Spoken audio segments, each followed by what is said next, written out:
माजी आमदार आमचे मार्गदर्शक आदरणीय बबरूवांजी खंदाडे साहेब, दुसरे मार्गदर्शक आदरणीय गणेशदादा हाकेजी, आमच्या काँग्रेस पक्षाचे एससी सेलचे जिल्हाध्यक्ष आदरणीय प्रवीण कांबळेजी, चंद्रकांत मद्देजी, एम गायकवाड सर, माजी नगराध्यक्ष महालिंगेवाले सुरेश गायकवाड, पांडुरंग धर्माधिकारी, माझ्यासोबत असलेले आदरणीय सिराजभाई, तसेच व्यासपीठावर उपस्थित असलेले सर्व आदरणीय या भागातील पदाधिकारी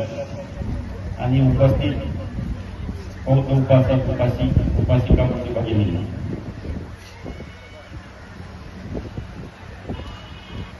दोनच दिवसापूर्वी आदरणीय भंतेजी आणि